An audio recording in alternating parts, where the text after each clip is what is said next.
The story of humanity is often told as a single, unbroken line, a triumphant march from humble origins to global dominion. It is a saga of ingenuity and resilience, of a clever ape that learned to shape stone, harness fire, and ultimately conquer the very planet that gave it birth. But this familiar narrative, for all its grandeur, is incomplete. It is a tale told by the victor, and in the deep, silent epochs of prehistory, there were other victors, other human stories that flourished for millennia, only to be abruptly erased from the world's memory. Theirs are the voices we have only recently begun to hear, faint whispers carried on the wind from forgotten caves and buried soil, echoes trapped in the very fabric of our own DNA. This is the story of one such people, a kindred species to our own, who walked the earth with strength and purpose for hundreds of thousands of years, the Neanderthals. To understand their disappearance is to embark on a journey not merely into the past, but into the very nature of what it means to be human. It is a detective story spanning continents and millennia, where the clues are fragments of flint, stains in the earth, and the subtle, ghostly imprints left in our own genetic code. For much of our shared history, the Neanderthals were not a failed experiment or a brutish precursor. They were the masters of their world, while our own ancestors, Homo sapiens, were still confined to Africa. The Neanderthals had already adapted to the harsh, demanding environments of Pleistocene Europe and Western Asia. They were a people of the cold, their robust physiques engineered for conserving heat, their skills honed for surviving in a landscape of mammoth steppes and glacial valleys. They were not the slow-witted, stooped cavemen of popular caricature. The archaeological record paints a far more nuanced and fascinating portrait. They were skilled hunters who took down massive prey like woolly rhinoceroses and giant deer. They crafted sophisticated stone tools with a technique that required foresight and precision. There is compelling evidence they cared for their sick and injured, buried their dead with what appears to be ritual, and perhaps even adorned themselves with pigments and feathers, hinting at the glimmerings of a symbolic world. They were, by any measure, a successful and highly adaptable human species. Yet, around 40,000 years ago, as the last great ice age tightened its grip on the planet, their world began to change irrevocably.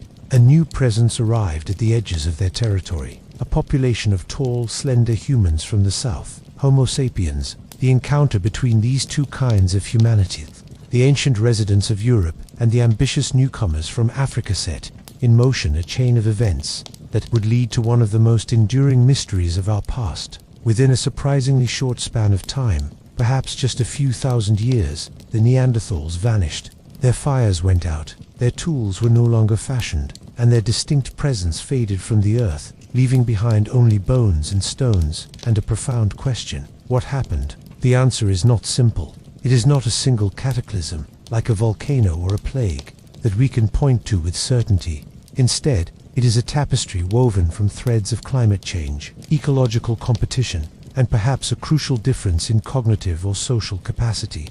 It is a story of a world changing too quickly, of a species that had survived countless climatic shifts, finally meeting a challenge for which it was not prepared. Their disappearance marks a pivotal moment in history, the point at which our own lineage became the sole inheritors of the human legacy. By seeking to understand their fate, we are, in essence, searching for a lost part of ourselves, a shadow lineage that reminds us that our own dominance was never preordained. This is their story, the story of the first and most other human species we ever knew, and the silent, cold world they left behind. To comprehend the Neanderthals, one must first step into their world, a world alien in its brutality and grandeur to anything known by humanity today. This was the Pleistocene epoch, colloquially known as the Ice Age, a period defined not by unending winter, but by dramatic climatic oscillations. For hundreds of thousands of years, the planet cycled between long, bitter glacial periods where massive ice sheets, kilometers thick, advanced from the poles to cover much of Europe, North America, and Asia, and shorter, warmer, interglacial periods like the one we live in now, when the ice retreated and forests and grasslands reclaimed the continent. The world of the Neanderthals was, for the most part, a world of cold. They thrived during the glacial ages, their physical and cultural toolkit exquisitely adapted to an environment that would be lethally unforgiving to modern humans unprepared. Europe, their primary domain, was a transformed continent. Sea levels were over 100 meters lower than today, exposing vast plains such as the fertile land bridge connecting Britain to the mainland, known as Doggerland, and creating a continuous corridor of steppe from the Atlantic coast of France all the way to the mammoth-filled expanses of Siberia. The Alps were a formidable ice-clad barrier, and to the north, the Scandinavian ice sheet pressed down, its weight sculpting the very geology of the land. The landscape was one of breathtaking scale and stark beauty. It was not a barren wasteland, but a vibrant, if harsh, ecosystem known as the Mammoth Steppe. This was a cold, dry grassland, richer in protein and nutrients than any modern prairie, supporting an incredible biomass of megafauna, the likes of which the world would never see again. Herds of woolly mammoths, creatures of immense size and profound intelligence, migrated across these plains, their shaggy coats protecting them from the biting winds. Alongside them moved the woolly rhinoceros, a tank-like beast with a formidable horn, giant elk with antlers spanning 3 meters, and massive steppe bison, their herds darkening the plains. Predators stalked these herds. The cave lion, larger than its African cousin, the formidable scimitar-toothed cat, packs of wolves, and of course, the Neanderthals themselves. The climate was intensely seasonal.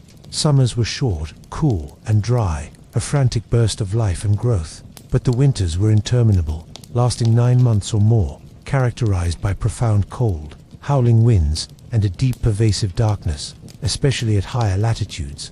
Survival was a relentless challenge. Resources were scattered and unpredictable. A successful hunt could provide food for weeks, but a failure, or a prolonged blizzard, could mean starvation. It was into this demanding theater that Homo neanderthalensis emerged. Their revolutionary journey began some 400,000 years ago, deep within the Middle Pleistocene, from a common ancestor they shared with Homo sapiens.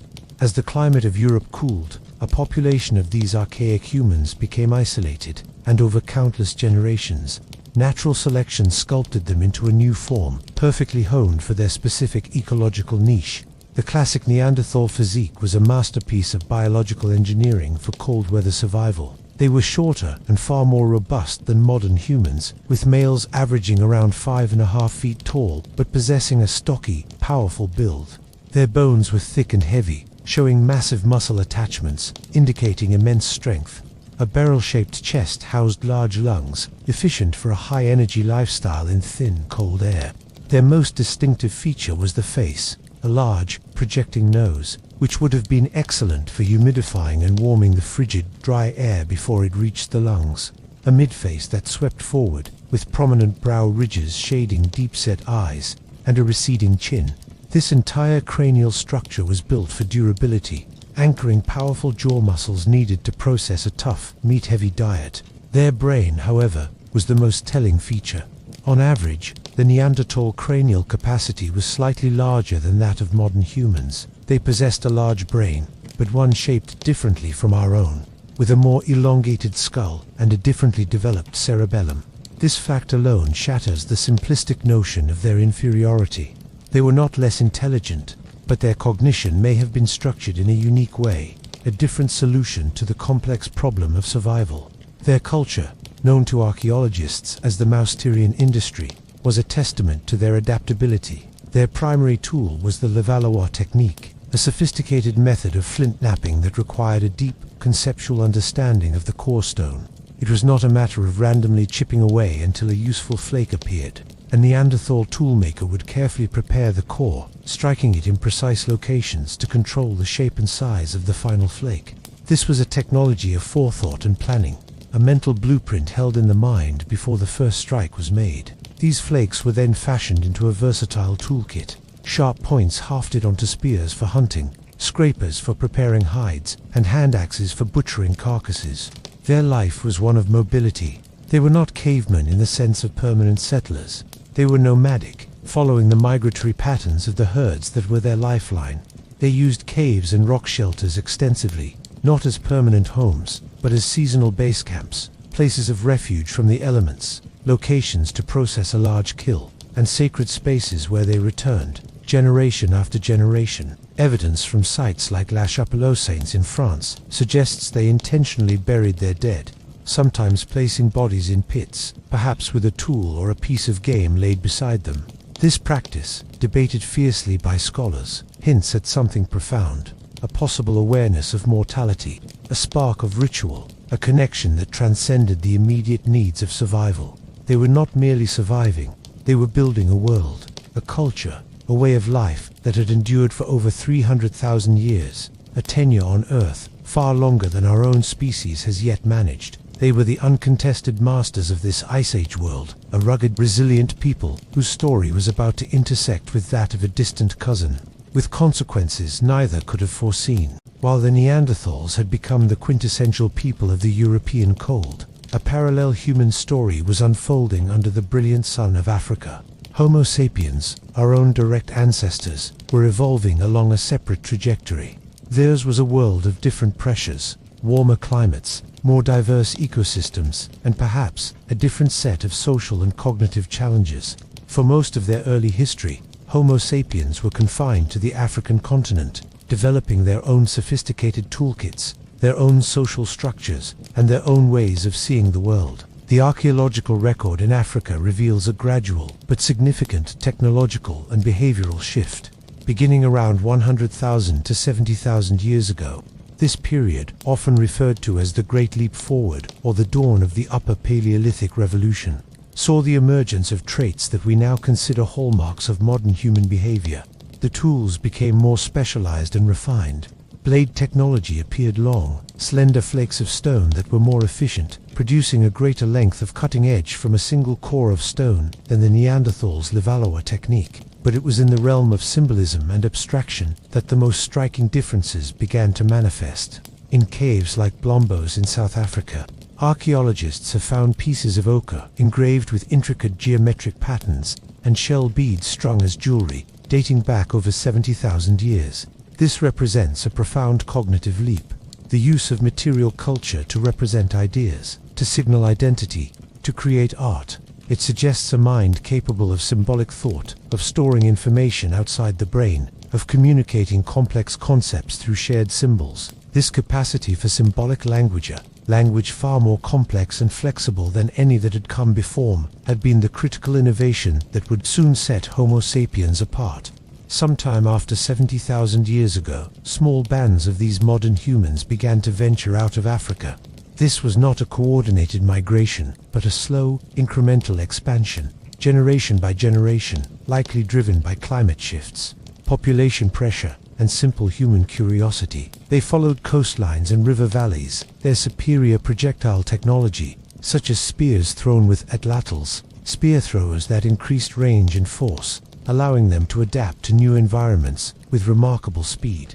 They reached the Middle East, a crucial crossroads that had been intermittently occupied by Neanderthals for millennia. The first encounters between these two human species were likely tentative, fleeting affairs. They may have occurred along the fringes of the Levant, a corridor of woodland and grassland connecting Africa to Eurasia. For thousands of years, the two populations may have coexisted in this region in a delicate balance, their fortunes waxing and waning with the climate. During warm periods, Homo sapiens from the south might have expanded northward. During cold snaps, the cold-adapted Neanderthals would have pushed back south. For a long time, it was a stalemate, but around 55,000 to 45,000 years ago, something changed. A new wave of Homo sapiens, perhaps equipped with even more advanced social and technological strategies, began to push into Neanderthal territory with a new vigor. They did not just linger at the borders, they moved decisively into the heart of Europe. This was not an invasion in the military sense, but an ecological expansion. These modern humans possessed a toolkit of such versatility and efficiency that it allowed them to exploit a wider range of resources more effectively. They could hunt not just large game but also smaller, faster animals, fish from rivers, and gather a broader spectrum of plant foods. This dietary breadth provided a buffer against famine and supported potentially larger, more interconnected social groups. The archaeological transition is starkly visible in the layers of soil in European caves. A deep layer might contain the characteristic Mousterian stone tools of the Neanderthals. Above it, after a sterile layer of silt or dust, a new culture appears with dramatic suddenness. This is the Ornatian culture, associated with the first Homo sapiens in Europe. The tools are different finely crafted blades, end scrapers for working hides, burins for engraving bone and antler. And then there is the art. Exquisite carvings of animals on pieces of ivory, flutes made from bird bones, and, soon after, the breathtaking paintings on cave walls at sites like Chauvet in France, which date to around 36,000 years ago. The Neanderthals, who had dominated Europe for 100,000 generations, now found their world shared with a new kind of human. These newcomers were not just another band of hunters, they were a demographic force. Genetic evidence suggests that the Homo sapiens populations, while perhaps smaller in total number initially, had a more interconnected social network, allowing for a faster flow of ideas and innovations. They may have had more complex social structures, enabling larger-scale cooperation between unrelated groups. The stage was set for a confrontation that was not merely about territory, but about two fundamentally different ways of being human. The long, stable reign of the Neanderthals was about to face its greatest challenge. A challenge from a species whose greatest weapon was not brute strength, but an unprecedented and relentless capacity for innovation and adaptation. For several thousand years, roughly between 45,000 and 40,000 years ago, Europe was a continent shared by two species of humans. This period of overlap is one of the most fascinating and debated chapters in prehistory. It was not a simple, immediate replacement. Instead, it was a complex mosaic of coexistence, interaction, and competition that played out across a vast and varied landscape. The nature of this contact likely varied dramatically from region to region, from peaceful trade and cultural exchange to violent conflict and ruthless economic rivalry. In some places, there is tantalizing evidence of a more nuanced relationship. At a site in the Rhine Valley in France, there are layers containing tools from both the late Neanderthal Mousterian culture and the early Homo sapiens Chattelperronian culture. Some archaeologists argue that the Chattelperronian, with its blend of classic Neanderthal tool types and newer, more advanced blade technologies, represents a Neanderthal population morphon, in the tools of their new neighbors. They may have been adopting what worked, trying to compete on a more level playing field. There are even finds of Neanderthal-associated sites containing ornaments such as pierced animal teeth and polished ivory rings, items that were previously the exclusive hallmark of Homo sapiens. Was this independent invention? Or was it cultural diffusion, the first and only time a other human species looked at us and saw something worth copying? The most intimate evidence of contact lies within us. The genomes of all modern non-African populations contain a small but significant amount of Neanderthal DNA, typically between 1% and 2%. This is an irrefutable testament to the fact that these two species met, and on occasion, interbred. These were not isolated incidents. The genetic data suggests multiple episodes of mixing across different regions and times. The children born of these unions were raised within one group or the other, and were fertile enough to pass on their mixed ancestry. Imagine those encounters, the curiosity, the tension, the social complexities. They were rare enough that the distinct species identities remained, but common enough to leave a permanent biological mark on humanity's future. In a very real sense, the Neanderthals are not entirely extinct. They live on in fragments within billions of people today. However, the dominant theme of this period was likely not cooperation, but competition. And it was a competition that the Neanderthals were structurally ill-equipped to win. It was probably not a war of extermination, with Homo sapiens armies hunting down the last Neanderthal. Rather, it was a slow, grinding ecological squeeze. The competition was for the same essential resources: food, water, shelter, and prime hunting grounds. The Neanderthals were supreme close-quarters hunters. Their strategy likely involved ambushing large game at close range, using thrusting spears that required immense courage and strength. This was a high-risk, high-reward method. A single injury from a mammoth or a woolly rhino could be a death sentence for an individual and a catastrophe for a small band. Homo sapiens, with their advanced projectile technology like javelins and atlatls, could engage prey from a safer distance. This reduced individual risk and increased hunting success rates. Furthermore, evidence suggests Homo sapiens had broader diets. They made use of nets and traps for smaller game, fished with harpoons, and foraged for a wider variety of plants, nuts, and seeds. This dietary flexibility made them more resilient to the disappearance of any single food source. Perhaps the most significant advantage was social. Homo sapiens appear to have had larger, more extensive social networks. Tools made from materials sourced hundreds of kilometers away are common at their sites, indicating trade and communication across vast distances. This social brain allowed for the rapid exchange of innovations, new tool design, a better hunting technique, a knowledge of edible plants that could spread quickly through the population. A Neanderthal band might possess a brilliant local adaptation, but it would likely die with that band.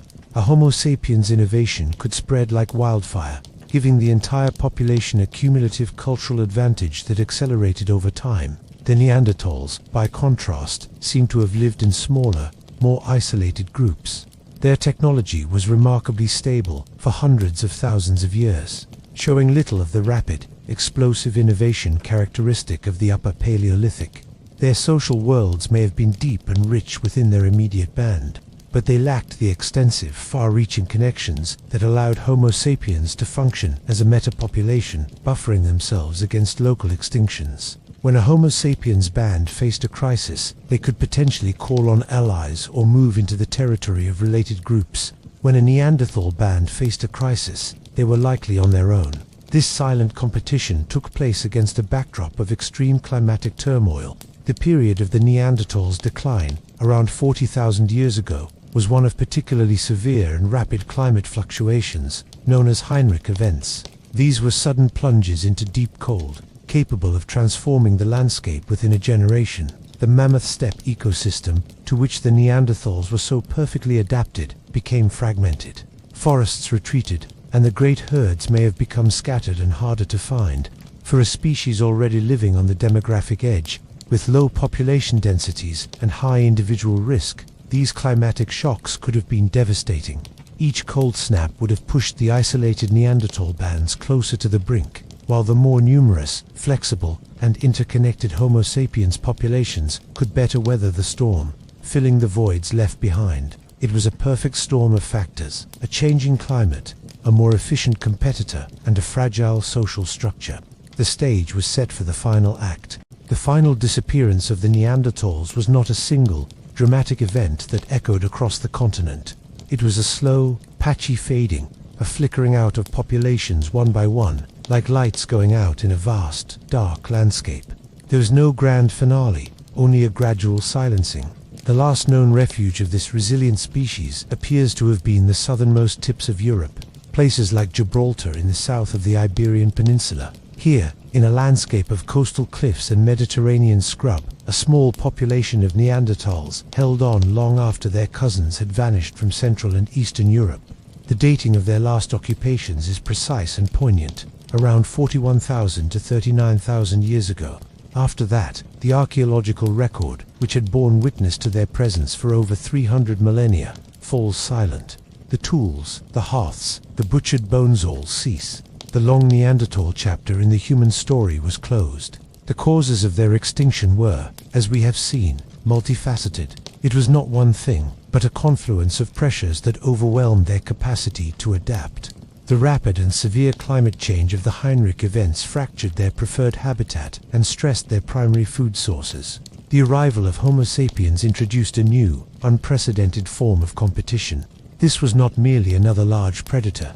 It was a competitor with a more versatile technology, a broader diet, and, crucially, a more resilient social and demographic structure. The Neanderthals, for all their strength and endurance, were specialists in a world that was suddenly demanding generalists. They were masters of a specific, stable environment, but the Pleistocene was ceasing to be stable. Their population, always small and fragmented, likely dwindled to unsustainable levels. Inbreeding, reduced genetic diversity, and a simple inability to find mates in isolated groups would have accelerated their decline. They faded away not with a bang, but a whimper. Their final generations living in a world that was becoming increasingly alien. Their old ways no longer sufficient, but to say they vanished completely is a misconception. Their legacy is written in two profound ways: in the earth and in our very cells. The material legacy they left behind is the foundation of Paleolithic archaeology.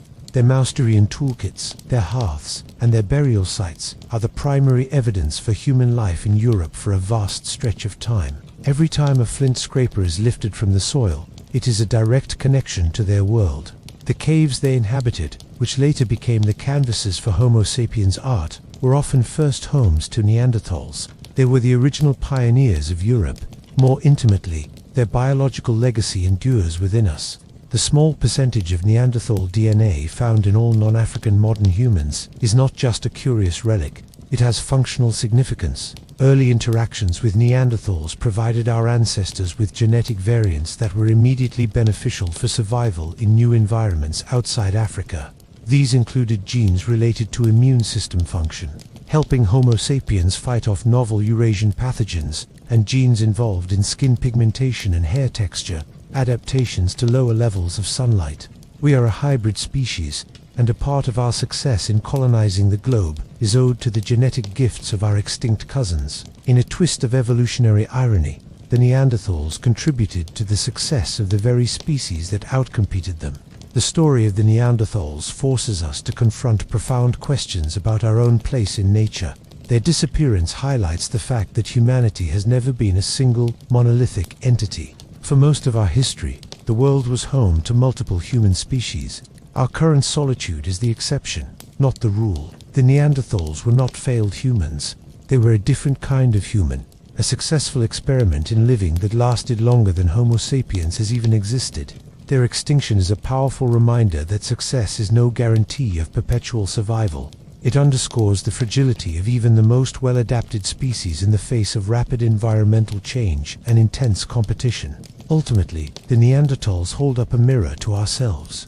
In their deep-set eyes, we see another version of humanity, one of strength, resilience, and a deep connection to a wild world. Their story is a haunting elegy for a path not taken, a branch of the human family tree that was pruned away by the harsh winds of change. By remembering them, we acknowledge the depth and complexity of our own history. They are the ghost in our genome, the silent presence in the caves of Europe, the eternal question mark that challenges our assumptions of uniqueness and superiority. They were here, they thrived, and then they were gone, leaving behind an echo that resonates across the ages, a silent testament to the enduring mystery of what it means to be human. To truly grasp the world of the Neanderthal, one must move beyond the skeletal remains and examine the artifacts they left behind, the stone tools that were the primary interface between their world and their will. For hundreds of thousands of years, the rhythmic percussion of stone against stone was the soundtrack of their existence. Their technology,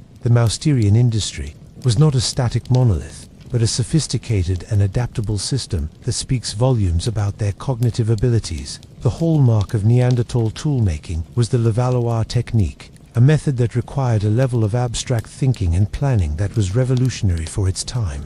It was a multi-stage process, a mental choreography executed in flint. A toolmaker would first select a suitable core of fine-grained stone, like flint or chittay. Then, through a series of precise, calculated strikes around the edges, they would shape the core, creating a convex dorsal surface. This preparation was not an end in itself. It was all in service of a final, predetermined goal. The craftsmen held in their mind the shape of the flake they intended to produce. The final blow, struck at a specific point on the prepared striking platform, would pop off a flake that was pre-shaped a sharp, oval or point-like tool whose form was dictated by the preparatory work. This was not random flaking. It was a form of volumetric conceptualization, a understanding of the internal geometry of the stone that allowed for the economical and predictable production of sharp, usable tools. These Levallois flakes were then refined into a versatile toolkit. Side scrapers with their durable, steeply retouched edges were essential for working animal hides, scraping them clean of fat and flesh to make them supple for clothing or shelter.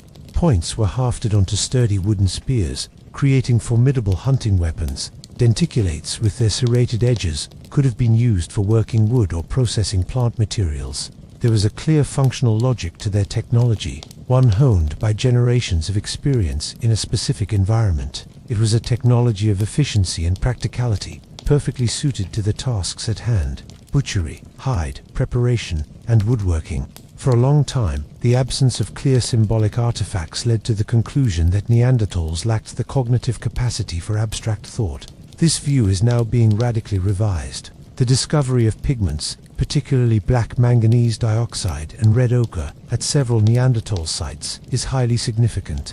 These materials had no practical functional purpose for toolmaking or butchery. They were likely used for symbolic decoration, body painting, perhaps, or the coloring of objects. While we may never know the specific meaning, the act of applying color to the body or to an object is a fundamentally symbolic one. It communicates identity, status, or belonging within a group. It is an externalization of an internal thought.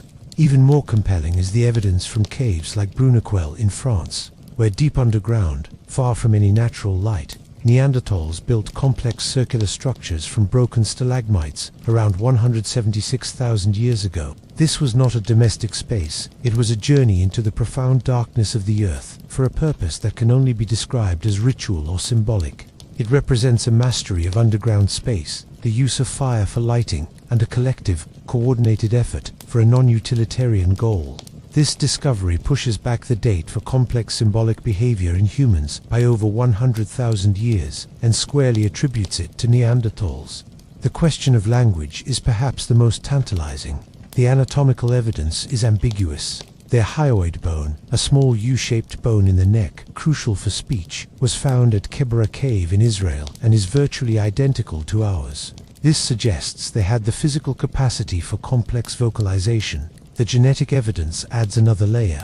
They possessed the same version of the FOXP2 gene, often called the language gene, that is critical for speech and language development in modern humans. While this does not prove they had a language as syntactically complex as our own, it strongly suggests they had some form of sophisticated vocal communication. Their complex social hunting strategies, their care for the injured, and their possible symbolic rituals all point to a need for effective communication. Their language may have been different, perhaps more contextual, more reliant on gesture and tone, but it is unreasonable to imagine them as silent, grunting brutes. Their world was likely filled with sound, with stories, with warnings, and with names, all woven into a linguistic tapestry that, like their species, is now forever lost to us. Imagine a day in the life of a Neanderthal band, perhaps 50,000 years ago, in a river valley somewhere in what is now southern France. The air is cold and crisp, the sky a pale, washed-out blue. Winter is tightening its grip, and the need for food is a constant, gnawing pressure. The band is small, perhaps 15 to 20 individuals, consisting of a few related families, men, women, children, and a few elders, whose knowledge of past winters and migratory routes is invaluable. The day begins before dawn, huddled around a fire that has been carefully banked through the night. The fire is life itself. It provides warmth, protection from predators, a means to cook food, which makes it more digestible and safer, and a social focal point. The group speaks in low tones, planning the day's activities. The primary goal is food. A group of the strongest adults, both men and women, prepares for a hunt. Neanderthal women were just as robust as the men, and their participation in hunting large game was not just likely but necessary for the band's survival. They checked their spears, ensuring the Levallois points are securely hafted with sinew and resin. The hunting party moves out, their senses attuned to the landscape. They are tracking a small herd of bison that passed through the valley a day ago. They are not faster than their prey, but they are relentless. Their strategy is one of endurance and ambush. They may drive the animals towards a natural trap, like a bog or a box canyon, where their close-quarter thrusting spears can be used effectively. The hunt is dangerous. A startled bison can easily gore or trample a hunter. An injury is not just a personal tragedy. It is a threat to the entire band, which depends on the strength of every adult member. Meanwhile, others remain at the base camp, a rock shelter facing south, to capture the weak winter sun. The tasks here are just as critical. Some tend to the children, who learn by watching and morphing. Others work on tools, the constant tap-tap-tap of stone napping echoing through the shelter. A hide, from a deer killed days before, is being scraped and softened, a laborious process that will eventually result in a warm garment or a piece of shelter. Another member forages for whatever edible plants, roots, or nuts can be found in the winter landscape, a scarce but vital supplement to the meat-heavy diet. If the hunt is successful, the return of the hunters is a moment of profound relief and celebration. The butchering begins immediately. Every part of the animal is used. The meat is stripped from the bone, some eaten fresh in a rare feast, the rest likely dried or smoked for preservation. The marrow from the bones, a rich source of fat crucial for surviving the cold, is cracked open and consumed. The hide is scraped and prepared. The sinews are saved for cordage. Even the bones might be broken to extract every nutrient or used as tools. Nothing is wasted. Life was physically grueling. Analysis of Neanderthal skeletons reveals a pattern of trauma consistent with a lifestyle of extreme physical stress and close contact. Hunting compressed fractures, head injuries, and degenerative joint disease. Many individuals survived severe injuries, like the famous Shanidar one from Iraq, who had a crippling arm injury, blindness in one eye, and a possible hearing impairment, yet lived to a relatively old age. This is powerful evidence for compassion and social care. The band supported its vulnerable members. The strong shared food with the weak. The healthy cared for the injured. This social cohesion was not a luxury. It was a survival strategy. In a world where an individual had little chance alone, the strength of the group was paramount. Their emotional world, while inaccessible to us, must have been rich and complex. They experienced the joy of a successful hunt, the grief of losing a child, the fear of a storm, the comfort of companionship around the fire. They had names for each other and for the landmarks of their territory. They possessed a deep, intimate knowledge of the habits of animals, the properties of plants, and the changing seasons. Theirs was a life of immense hardship, but it was also a life of profound connection to their family, to their landscape, and to the rhythms of the natural world upon which they depended utterly. It was a way of life that had been perfected over millennia, a stable and successful adaptation that, until the very end, showed no sign of being on the verge of collapse. The world of the Neanderthal was never stable for long, but the period of their final decline coincided with some of the most violent and abrupt climate oscillations of the entire Pleistocene epoch. The engine of this change was the North Atlantic, and the phenomenon is known as a Heinrich event. These were catastrophic episodes triggered by the collapse of the immense Laurentide ice sheet covering North America. Vast armadas of icebergs would break off and drift into the North Atlantic, where they melted, pouring trillions of gallons of fresh water into the ocean. This influx of fresh water had a devastating effect on the global climate system. It disrupted the Atlantic meridional overturning circulation, AMOC, the great conveyor belt of ocean currents that brings warm tropical waters northward, moderating Europe's climate.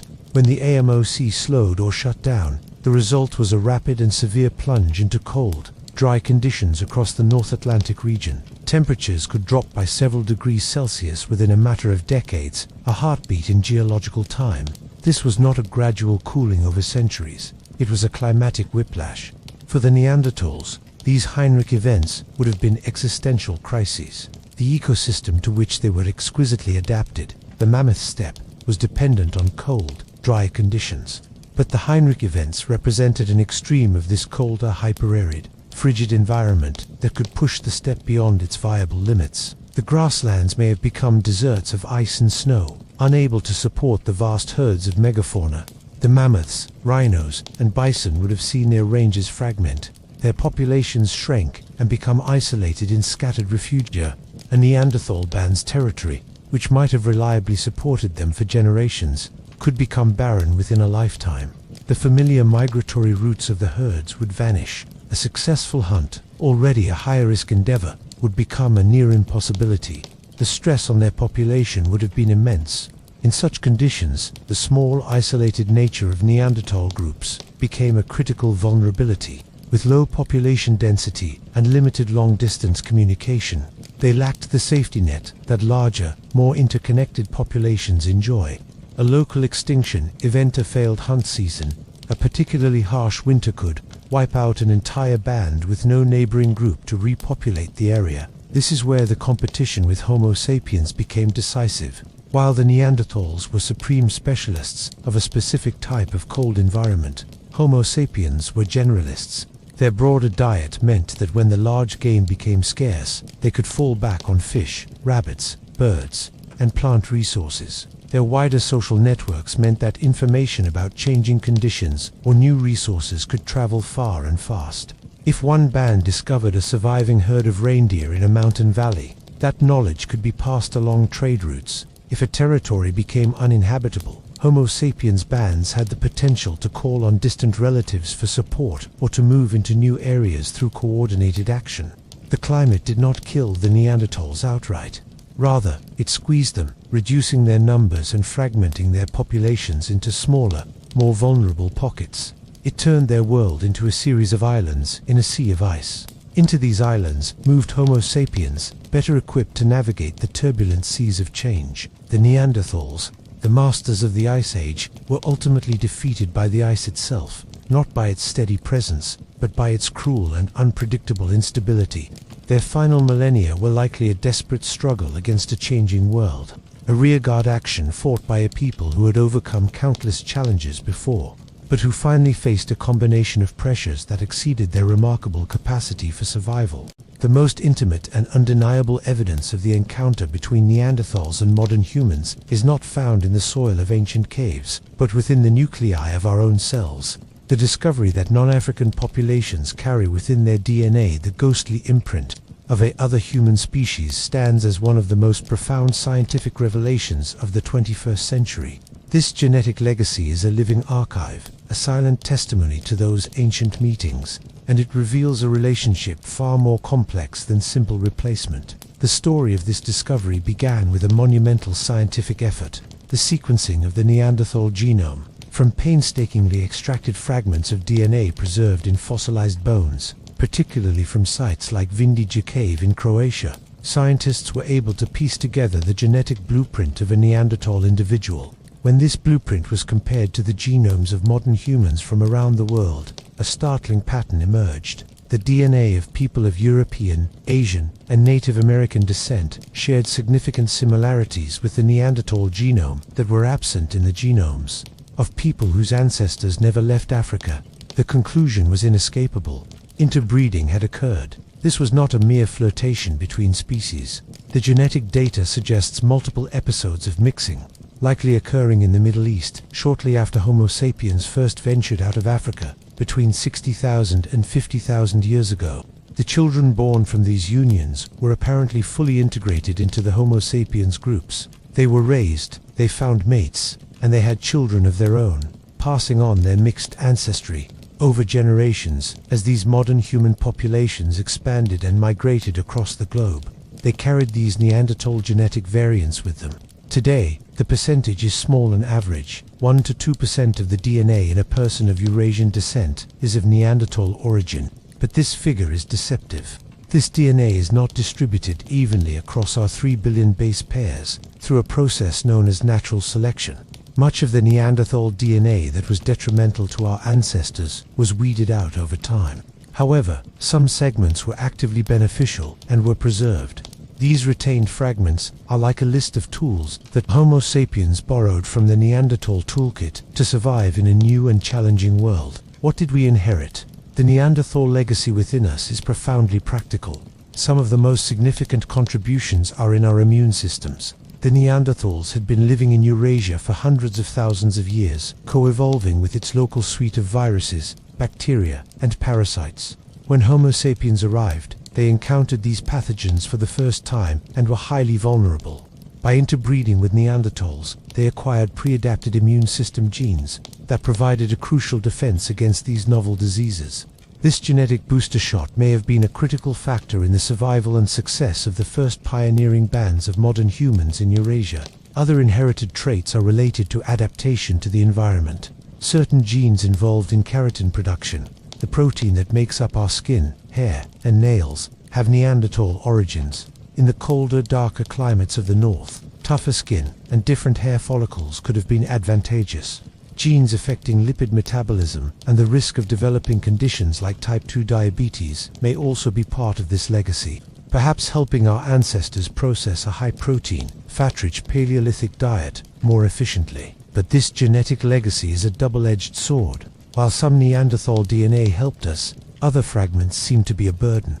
Scientists have linked these ancient genes to a higher risk for several modern ailments, including lupus, Crohn's disease. This genetic intimacy forces a radical rethinking of the relationship between the two species. They were not simply rivals. They were, on occasion, lovers and parents.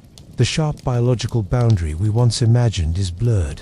The Neanderthals are not an entirely separate entity that vanished without a trace. They are a part of us. In a very real sense, they achieved a form of immortality, not as a species, but as fragments of code woven into the genome of their successful successor. Every time a person of non-African descent recovers from an illness or feels the cold on their skin, they may be experiencing a faint echo of a love affair that happened tens of thousands of years ago, a biological whisper from a species that otherwise slipped into the eternal silence. The extinction of a species is rarely a single, continent-wide event. It is a process of contraction, a retreat into the last bastions, where conditions remain just tolerable enough for survival. For the Neanderthals, the final flicker of their flame burned not in the heart of their former European domain, but on its sun-drenched southern periphery. The last known refuge of Homo neanderthalensis was the Rock of Gibraltar. Gibraltar, a limestone monolith at the tip of the Iberian Peninsula, was a uniquely favorable environment during the harsh climatic swings of the late Pleistocene. Its location on the coast provided a moderating influence on the climate, making it less extreme than the continental interior. The rocky terrain itself was riddled with caves and shelters, offering protection from the elements. Most importantly, the surrounding waters and the nearby coastal plains supported a rich and diverse ecosystem.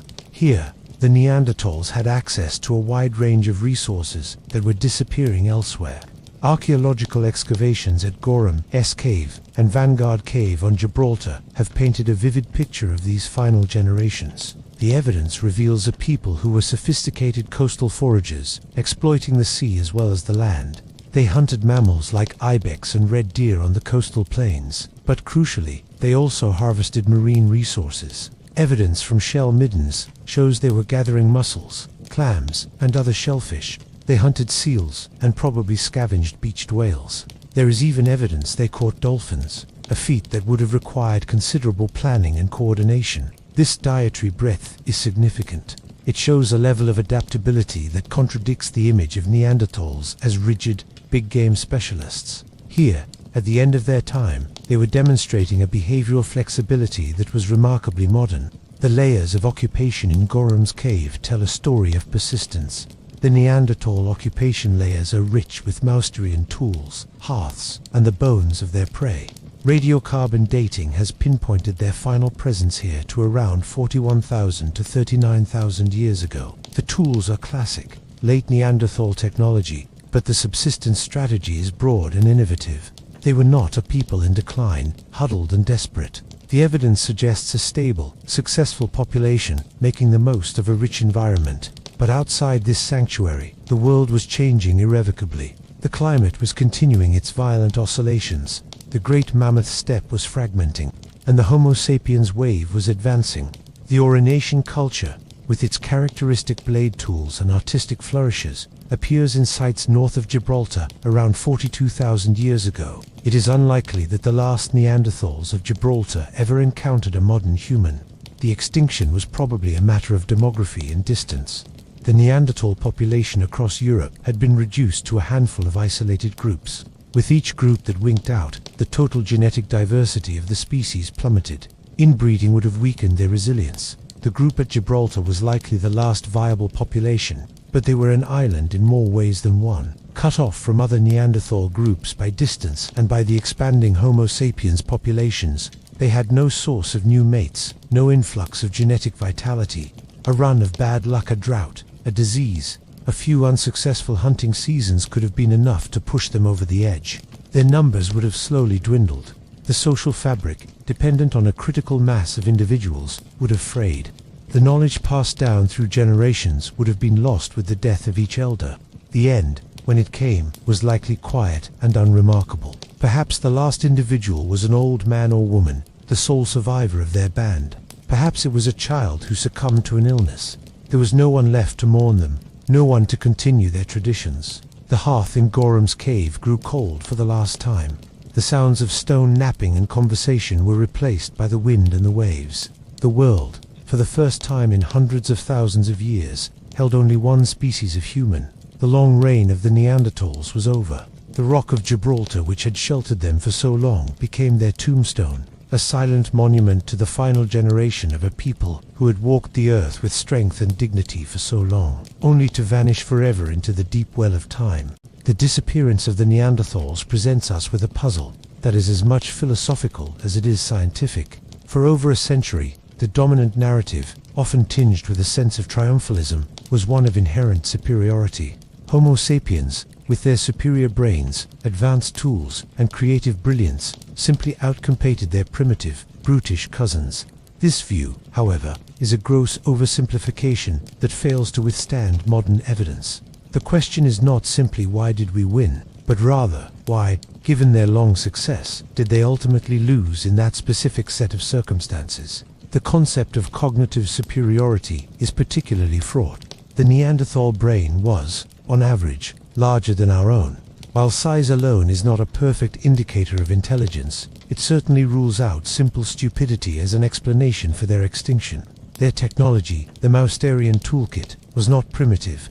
It was highly sophisticated and perfectly adapted to their needs for hundreds of thousands of years. The recent discoveries of symbolic behavior pigments, cave structures, potential ornaments further blur the line. They were clearly capable of complex thought, planning, and social behavior. The difference may not have been in raw intelligence, but in the type of intelligence or in the social structures that amplified it.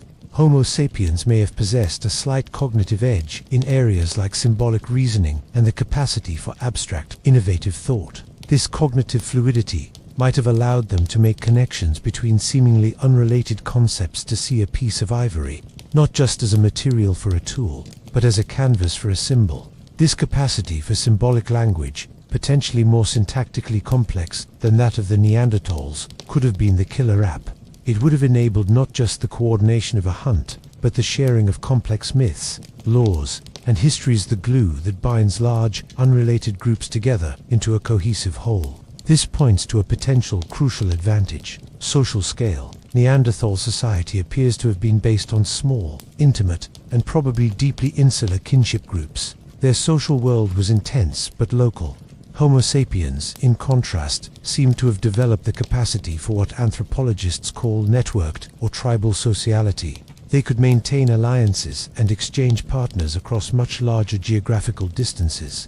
This created a metapopulation, a reservoir of genetic diversity, and a web for transmitting innovations. An invention in one band could spread rapidly across the network, giving the entire population a cumulative cultural advantage that accelerated over time. The Neanderthals' strength, their tight-knit, localized groups may have become their weakness in a rapidly changing world, as they lacked the extensive social safety net. It is also possible that the extinction was not about superiority at all, but about luck and demography. The Homo sapiens populations arriving in Europe, while perhaps technologically advanced, may have initially been very small. However, they may have had a slightly higher reproductive rate, or their infants may have had a higher survival rate due to their broader diet and more extensive childcare networks. In ecological terms, even a tiny demographic advantage, sustained over centuries, can lead to the complete replacement of one population by another, without any need for violence or direct competition. It can be a silent, passive process of one group gradually outbreeding the other in a shared landscape. The truth likely lies in a subtle and complex interplay of all these factors. The Neanderthals were not inferior. They were different. They were specialists exquisitely adapted to a stable version of the Ice Age world. Homo sapiens were generalists, equipped with a flexible culture and extensive social networks that made them more resilient to change. When the climate became violently unstable, and the two species were forced into competition for shrinking resources, the generalist model proved more robust. The Neanderthals were defeated not by a superior enemy, but by a perfect storm of environmental change, and a competitor whose greatest strength was an unprecedented adaptability. Their story is a humbling reminder that in the game of evolution, there are no permanent winners, only those who are, for a time, better suited to the challenges of the moment. The Neanderthals' moment, though immensely long, finally passed, leaving us alone to ponder the ghost in our genome and the profound mystery of our own solitary dominance. After the last Neanderthal drew their final breath in the shadow of the Rock of Gibraltar, a profound silence fell over the caves and rock shelters of Europe. This silence was not merely an absence of sound, but an absence of a particular human presence that had animated these spaces for over 300 millennia. The hearths that had been central to Neanderthal life, the source of warmth, light, protection, and community, remained unlit. The specific, rhythmic sound of Mousterian toolmaking, The precise percussion of stone and stone that had echoed through countless generations was heard no more. The landscapes they had known so intimately, the migratory paths they had trodden for centuries, now lay empty of their footsteps. This emptiness, however, was not a vacuum. Into the silence came new sounds. The campsites and sacred places of the Neanderthals were gradually discovered and occupied by Homo sapiens. The archaeological record shows this transition with stark clarity. In layer upon layer of sediment, the Mousterian tools disappear, and after a gap a sterile layer of wind-blown silt or collapsed cave debris that represents a period of abandonment, new culture appears. The orientation, the tools are different, finer, more varied, and with them comes art. The contrast is breathtaking. The Neanderthals left behind evidence of abstract thought pigments, perhaps body decoration, enigmatic structures. But the Homo sapiens who replaced them created an explosion of symbolic expression, unlike anything the world had ever seen. Within a few thousand years of the Neanderthals' disappearance, they were painting stunningly lifelike images of animals on the deep cave walls of Chauvet, Lascaux, and Altamira. They were carving intricate figurines from mammoth ivory, such as the famous Lowenmensch lion man statue from Germany, a hybrid creature part human and part lion, which represents a level of mythological thinking for which there is no Neanderthal parallel. They were crafting elaborate personal ornaments, beads, pendants, and bracelets that spoke of complex social identities and a desire for display. This creative explosion has led to much debate. Did the arrival of Homo sapiens and their cognitive capacities somehow ignite this revolution? Or was it the result of the new social and demographic pressures of occupying a new continent? What is clear is that the world after the Neanderthals was a world transformed by a new kind of human consciousness, one that expressed itself through a relentless outpouring of art and symbolism. The caves, once silent, now held the echoes of chants, the flickering shadows of torchlight on painted bisons and horses, and the palpable sense of a spiritual connection to the world that was expressed in a way the Neanderthals never seemed to achieve, or at least never left behind for us to find. The emptiness left by the Neanderthals also had an ecological dimension. They were a top-level predator, a keystone species in the Pleistocene ecosystem. Their disappearance, along with the subsequent pressures from the expanding Homo sapiens population, may have contributed to the dynamics that led to the later megafaunal extinctions. The great mammoths, woolly rhinos, and cave bears lost one of their primary predators. The delicate balance of the mammoth steppe was disturbed, while climate change was the primary driver. The removal of the Neanderthal as a hunting pressure was a significant change in the ecological equation. The world they left behind was not just a human world with one less player. It was an ecosystem that had lost an integral component, setting it on a path toward a less diverse, less majestic state. For the Homo sapiens living in this new, empty world, the Neanderthals may have quickly faded into myth. Perhaps stories persisted of older, powerful people who lived in the hills, a folk memory of the old ones preserved in oral traditions for a few generations before being lost entirely. But within a few centuries, any direct memory of them would have vanished. They became ghosts, their presence felt only subconsciously, their physical remains and tools occasionally uncovered by weather or by the digging of the new inhabitants, who likely viewed these strange, heavy-boned relics with superstition or indifference. The long, deep history of Europe's first humans was forgotten, buried under the relentless advance of the new bear. The silence of the caves was thus a double silence, the absence of a people and the absence of their memory. It would take 40,000 years for the science of archaeology to begin to listen, to hear the faint echoes of their existence, and to tell their story once more. For centuries, the bones of Neanderthals lay undiscovered, or, if found, were misunderstood. They were sometimes thought to be the remains of diseased modern humans, or of Cossacks from Napoleon's army who had crawled into caves to die. The true recognition of the Neanderthals as a distinct form of humanity began, as so many scientific revelations do, by accident, in a small, picturesque valley in Germany. In August 1856, two laborers quarrying limestone in the Neander Valley, Neanderthal in German, cleared a small cave entrance. Inside, they uncovered a set of unusual bones, a thick bowed skull cap with a massive brow ridge, and several limb bones that were strikingly robust. They initially discarded them as bare bones, but the quarry owner, recognizing their potential significance, saved them, and brought them to the attention of a local schoolteacher and naturalist, Johann Carl Vollrath. Vollrath immediately saw that these were not the bones of a modern human. He believed he had found an ancient, archaic form of man. The scientific world was scandalized and deeply skeptical. This was just 3 years before Charles Darwin would publish On the Origin of Species, and the idea of a other human species, let alone an extinct one, was radical and threatening. The most prominent anatomist of the day, Rudolf Virchow, dismissed the find as the skeleton of a pathological modern human, a rickety, arthritic individual who had suffered many blows to the head. The heavy brow ridge was explained away as the result of constant frowning due to pain. But the discovery in the Neander Valley was a crack in the dam of human exceptionalism. In the following decades, more similar fossils were found across Europe in Belgium, France, and Croatia, making it impossible to dismiss the Neander Valley specimen as a lone freak. These discoveries, coupled with the growing acceptance of evolution, forced a reappraisal by the late 19th and early 20th centuries. The Neanderthals were accepted as a genuine, extinct species of humans, but the interpretation of them was now shaped by the prejudices of the age. They were cast as primitive, brutish savages.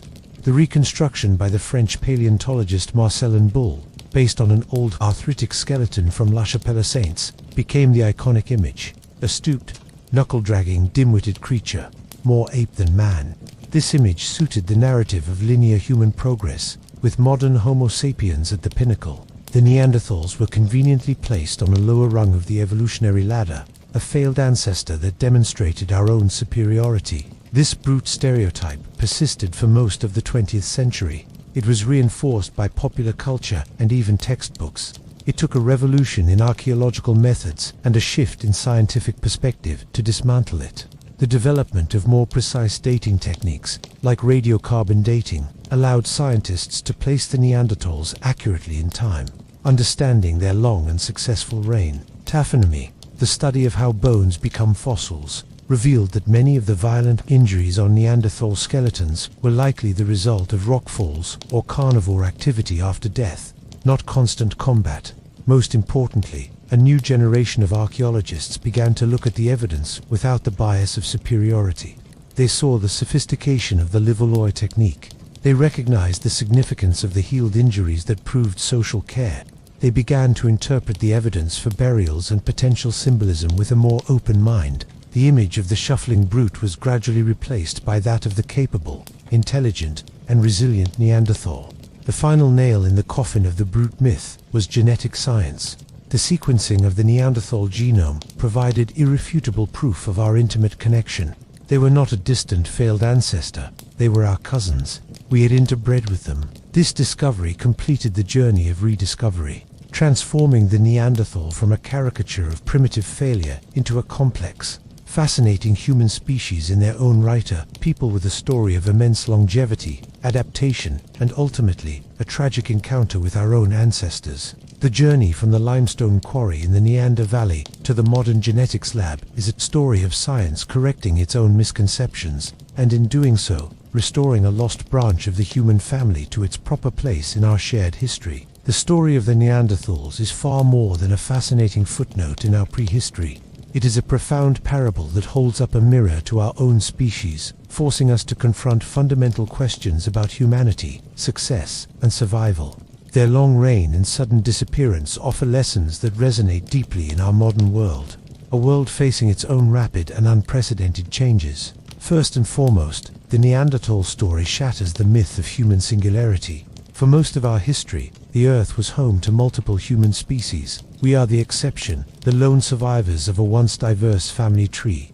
This realization is a powerful antidote to arrogance. It reminds us that our current dominance was not preordained.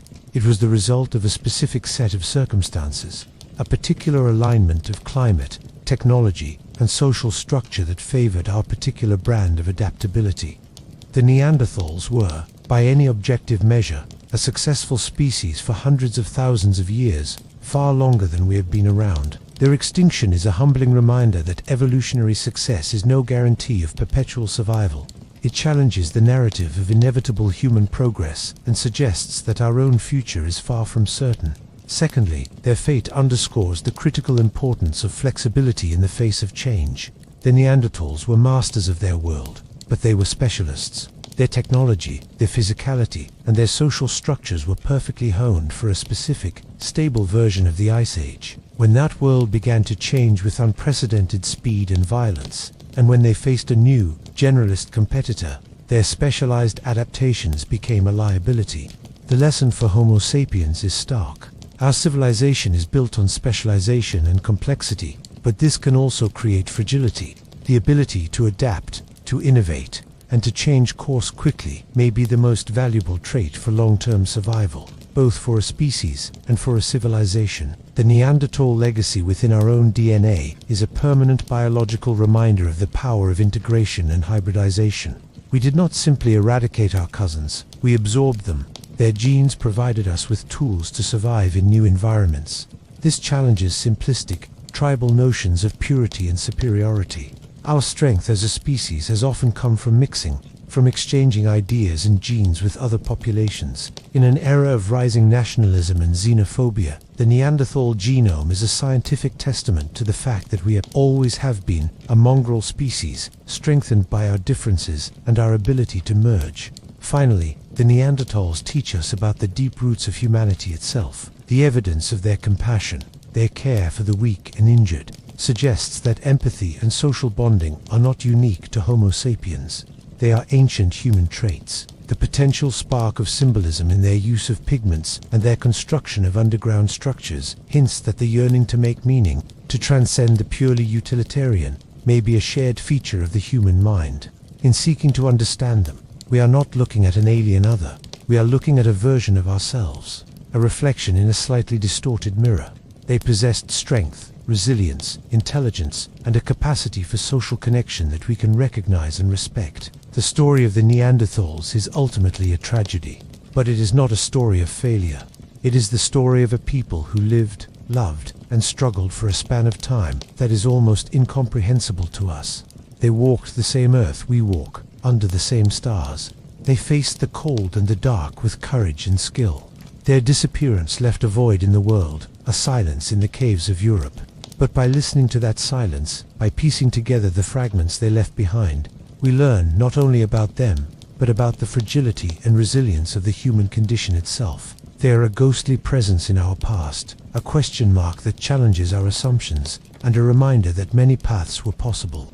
Their story is a vital part of our own, and in remembering them, we honor the full, rich, and complex tapestry of what it means to be human. Long before science began to piece together their true story, the Neanderthals had already found a place in the human imagination. Their spectral presence, hinted at by strange bones and crude tools, became a canvas upon which modern humans projected their own fears, anxieties, and questions about origins.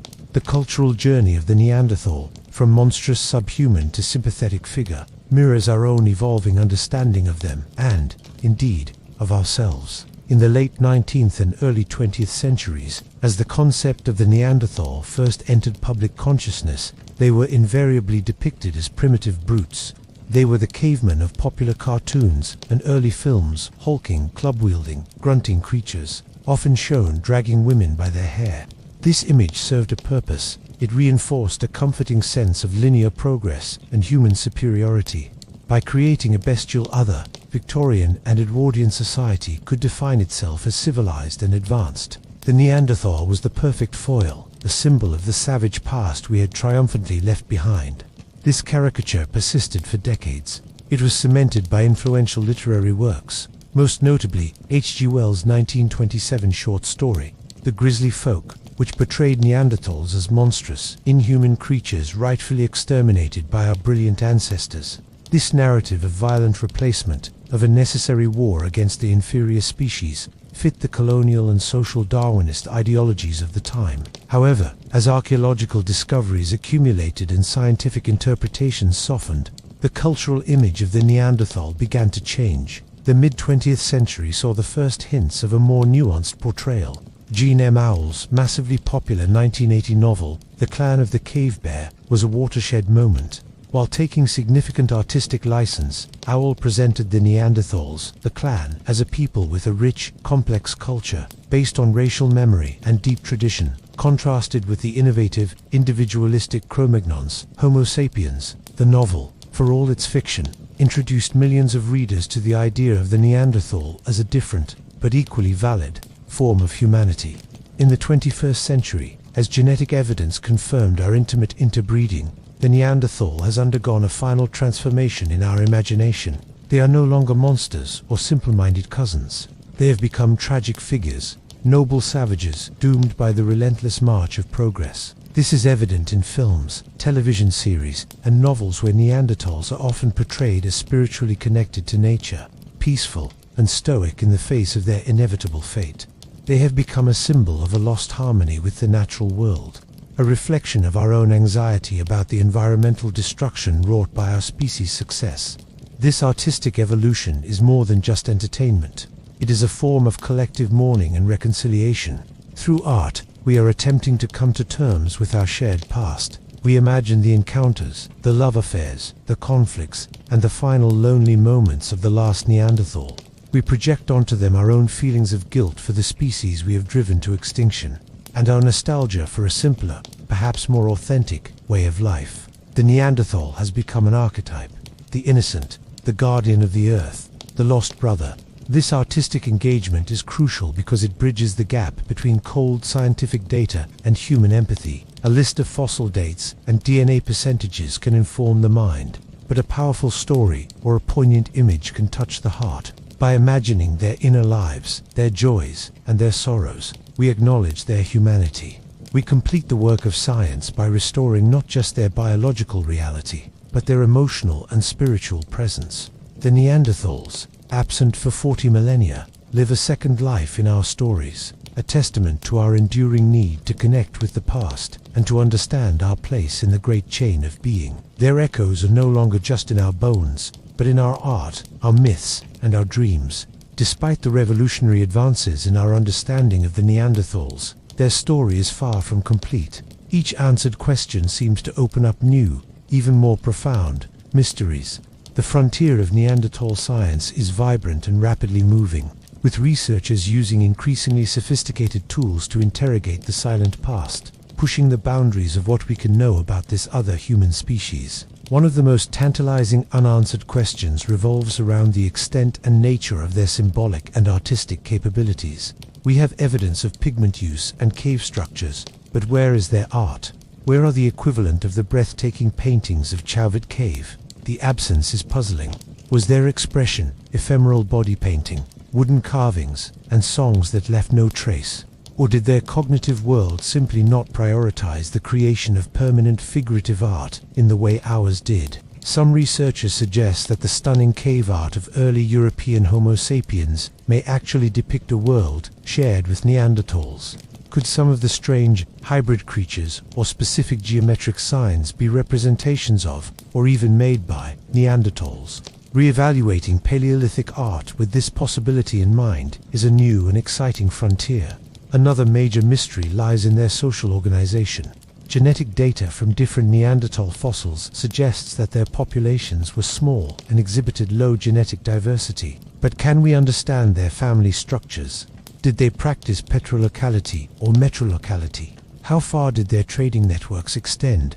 The discovery of tools made from materials sourced hundreds of kilometers away proves some movement of goods or people. But the scale and regularity of these exchanges remain unknown.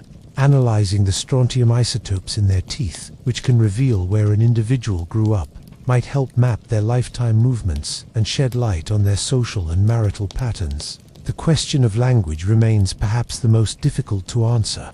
The anatomical and genetic evidence suggests they had the capacity for complex speech. But what did it sound like? What was its structure? Was it a language with a complex grammar capable of discussing abstract concepts, past and future? Or was it more contextual, reliant on gesture and shared experience? Some scientists are attempting to model the sounds their vocal tracts could have produced, offering a ghostly approximation of a Neanderthal voice. But the content of their conversations, their stories, their myths, their names for the stars, is lost forever. A silence that is perhaps the most poignant aspect of their disappearance. Finally, the precise dynamics of their interaction with Homo sapiens are still being refined. The interbreeding events are confirmed, But were they typically peaceful integrations or violent encounters? Was the transfer of technology and culture a willing sharing or a desperate morphon by a species on the brink? The answer likely varies by time and place. Finding archaeological sites that clearly show both species inhabiting the same valley at the same time would be a monumental discovery, potentially offering a microcosm of their relationship. Furthermore, the role of pathogens is a new and chilling hypothesis. Did Homo sapiens, emerging from Africa, carry novel diseases to which the Neanderthals had no immunity, causing silent, devastating epidemics that preceded the physical arrival of modern humans? This germ theory of Neanderthal extinction is difficult to prove, but it represents the kind of interdisciplinary thinking merging genetics, epidemiology, and archaeology that defines the cutting edge of research.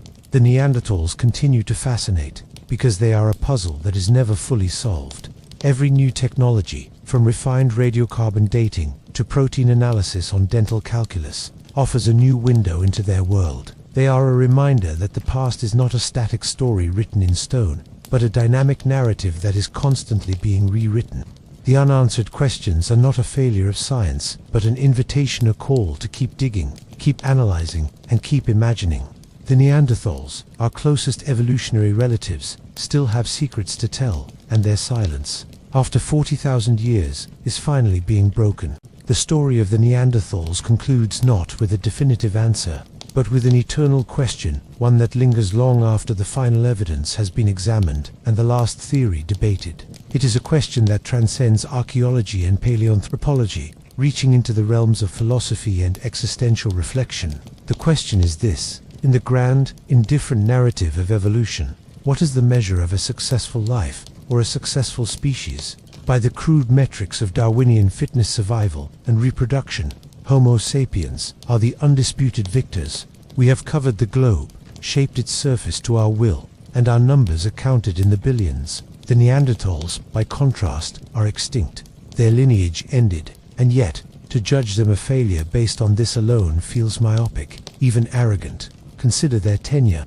For over 300,000 years, the Neanderthals endured. They survived multiple glacial cycles, each a testament to their resilience and adaptability. They raised their young, cared for their elders, and navigated the complexities of social life in a world of immense challenge. They knew the passing of seasons, the migration of herds, the safety of the firelit cave.